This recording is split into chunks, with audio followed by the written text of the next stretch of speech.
Halo Bismania, kita akan membahas tentang suplemen kreatin boleh dipakai oleh siapa saja.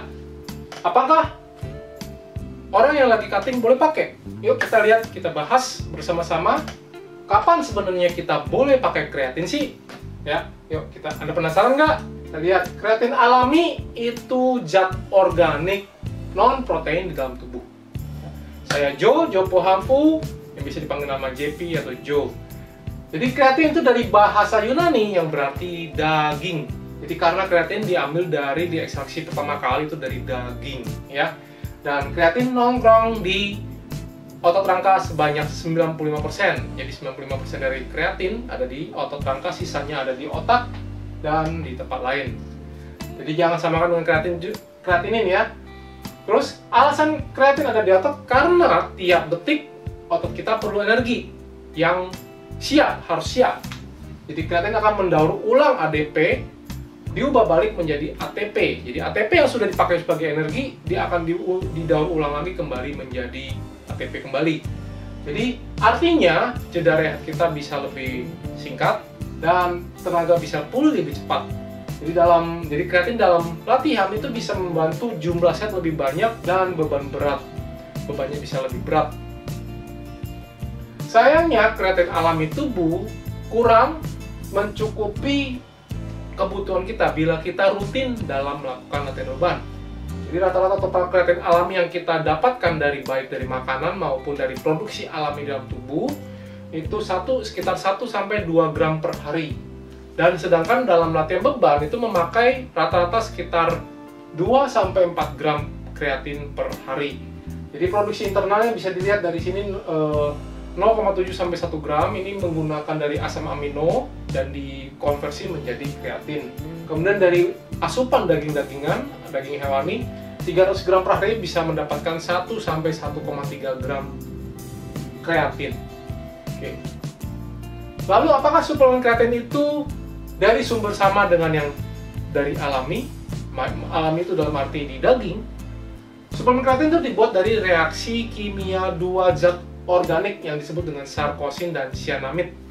Jadi sarkosin adalah zat organik turunan asam aminoglisin dan cyanamid adalah zat organik dengan rumus CN2H2.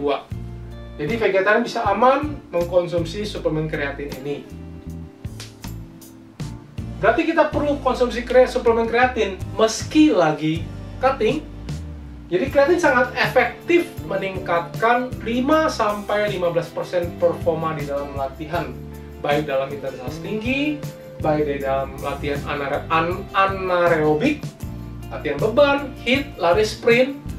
Tapi kreatin tidak efektif dalam latihan ketahanan, jogging, jalan santai, sepeda santai, badminton, berenang, ya, aerobik, ya.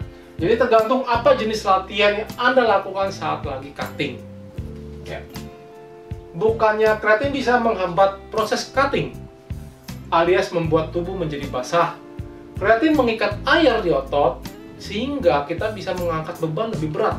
Jadi itu justru bantu menambah berat beban di dalam latihan kita. Sedangkan cutting bertujuan mengurangi lemak di tubuh, bukan mengurangi air. Ya.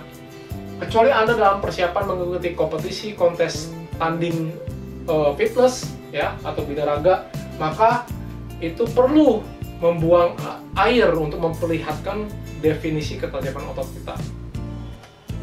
Kreatin di stop menjelang kompetisi untuk memperlihatkan definisi otot.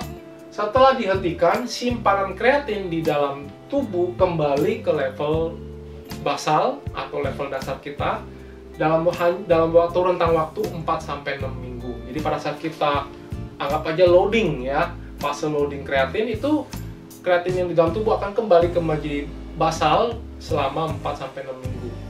Dalam persiapan jelang kompetisi kita juga perlu stop sumber natrium dari suplemen fitness, garam, MSG, makanan kemasan, makanan olahan.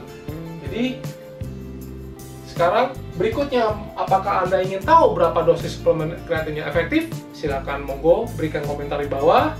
Semoga ini bermanfaat. Saya Joe Pohampu, setujukah Anda bahwa investasi yang terbaik adalah investasi terhadap diri kita sendiri?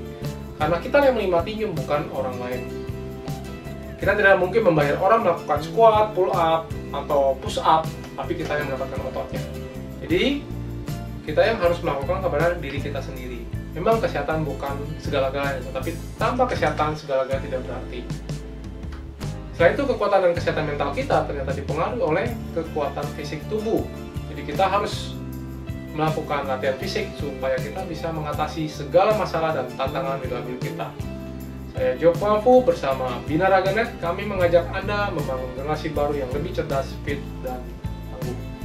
Di Binaraganet, kami selalu percaya bahwa setiap orang pasti bisa memiliki tubuh yang ideal dan sehat. Dengan subscribe, like, dan share video ini, Anda turut membantu membangun Indonesia sehat dan kuat. Salam jelas fitness, saya JP.